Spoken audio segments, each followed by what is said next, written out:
بسم اللہ الرحمن الرحیم۔ بنی اسرائیل کے 99 افراد کے قاتل کی توبہ کا واقعہ۔ بخاری و مسلم میں بنی اسرائیل کے ایک قاتل کا واقعہ نقل کیا گیا ہے۔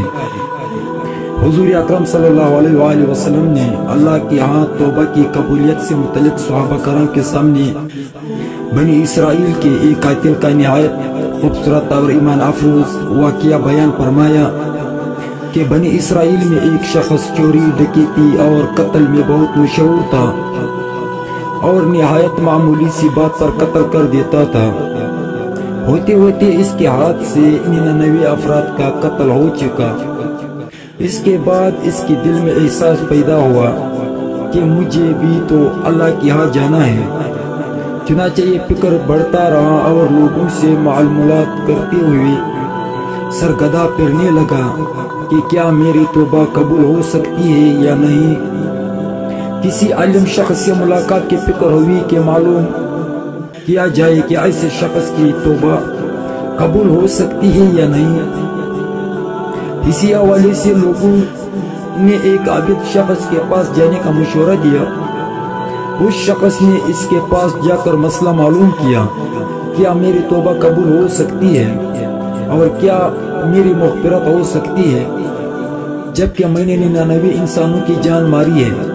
تو اس عابد شخص کو اس مسئلے کے بارے میں زیادہ معلوم نہیں تھا، تو اس نے اپنی عقل سے قیاس آرائی کی کہ جو آدمی 99 انسانوں کی جان مار سکتا ہے اس کو مغفرت کہاں سے ہوگی۔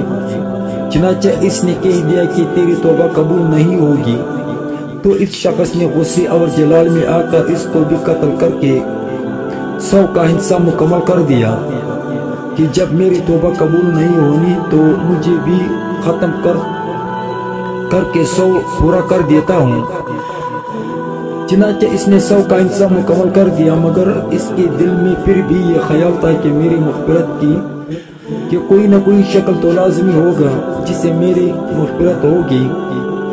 اور اسی طرح لوگوں سے پوچھتے رہے اور معلومات کرتے رہے کہ کوئی روئی زمین پہ تو ایسا آدمی ہوگا جسے معلوم ہوگا۔ پھر اسے لوگوں نے اس کو ایک عالم کا بتایا کہ آپ جا کے اسے معلوم کر لو۔ اور اس عالم صاحب کے پاس یہ آدمی چلا گیا اور اپنی ساری کارگزاری سنائی اور 100 آدمی کو قتل کرنے کا سارا کہانی بھی ان کو سنا دیا۔ معلوم کیا کہ اب بتلائے کہ میری توبہ قبول ہو سکتی ہے یا نہیں، کہ اللہ کی ہاں مجھے جیسے گناہگار کے لیے بھی مغفرت کا کوئی فنا ہے۔ تو اس عالم صاحب کو چونکہ علم تھا تو اس نے بتلایا کہ تیرے گناہ معاف کرنے میں اللہ کی ہاں کوئی رکاوٹ نہیں۔ اللہ کی رحمت کا سمندر تجھ جیسے گناہگاروں کے گناہوں سے بہت بڑا اور بہت وسیع ہے۔ اللہ غفور رحیم ہے۔ چنانچہ اس عالم صاحب نے اسے مشورہ دیا کہ تم پلا جگہ سفر کر کے جاؤ، وہاں کچھ اللہ کے بندے رہتے ہیں، ان کا مشغلہ صرف اللہ کی عبادت ہے۔ ان کے ساتھ مل کر اللہ کی عبادت کرو اور نادم ہو کر اپنے گناہوں کی معافی مانگو، انشاءاللہ تمہاری مغفرت ہو جائے گی۔ جب اس شخص نے آدھا راستہ طے کر لیا تو ملک الموت آ گئے۔ اب اس کی روح لے جانے کا مسئلہ کھڑا ہوا۔ آسمانوں سے رحمت کے فرشتے بھی آئے اور عذاب کے فرشتے بھی آئے۔ عذاب کے فرشتے اس کو کھینچنے لگے جنت کی اور دوزخ کی طرف، اور رحمت کے فرشتے اس کو جنت کی طرف لے کے جا رہے تھے۔ اور یہ دونوں اسی کشمکش میں تھے کہ اسی دوران آسمانوں سے ایک فرشتہ آیا۔ بعض روایت سے معلوم ہوتا ہے کہ یہ آنے والا فرشتہ حضرت جبرائیل امین تھے۔ چنانچہ اس فرشتے نے تشریف لا کر ان دونوں طرح کی فرشتوں کے درمیان یہ فیصلہ کیا کہ دونوں طرف کے مسافت ناپ کر کے دیکھ لو، جہاں سے آ رہا ہے اس کی مسافت قریب ہے یا جہاں لے کے جا رہا ہے وہاں کی مسافت دور ہے۔ لہٰذا جہاں کی مسافت قریب ہو اس شخص کو وہاں کے والوں کو دیا جائے گا۔ چنانچہ دونوں فریقین اس چیز پر راضی ہو گئے۔ تو جہاں جا رہا تھا وہاں کی مسابقت جہاں سے آ رہا تھا اس کے مقابلے میں صرف ایک بالشت قریب ہے۔ چنانچہ فیصلہ ہوا کہ مقامی مسیحت سے مقام عبادت صرف ایک بالشت قریب ہے، اسی لیے رحمت کے فرشتوں کو اس کو لے کے جانے کا حق حاصل ہو گیا۔ چنانچہ اللہ تعالیٰ کی طرف سے اس کی مغفرت کا اعلان ہو گیا۔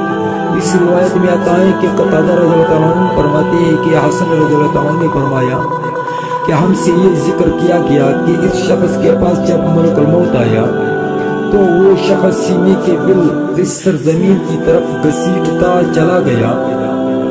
حدیث قدسی حدیث میں آتا ہے کہ میں اپنی بندے کے ساتھ اس کے گمان کے مطابق ہوتا ہوں، اور وہ جہاں بھی یاد کرے میں اس کے ساتھ ہوتا ہوں۔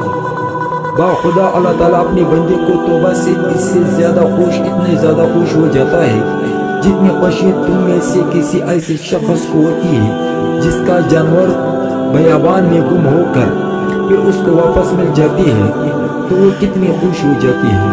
اور جو شخص ایک بالش میری طرف آتا ہے، علافہ کہتا ہے کہ جو آدمی میری طرف ایک بالش آتا ہے میں ایک ہاتھ اس کے قریب ہو جاتا ہوں، اور جو شخص ایک ہاتھ میرے قریب آتا ہے میں اس کی ایک پا یعنی ڈبل اس کی طرح آ جاتا ہوں۔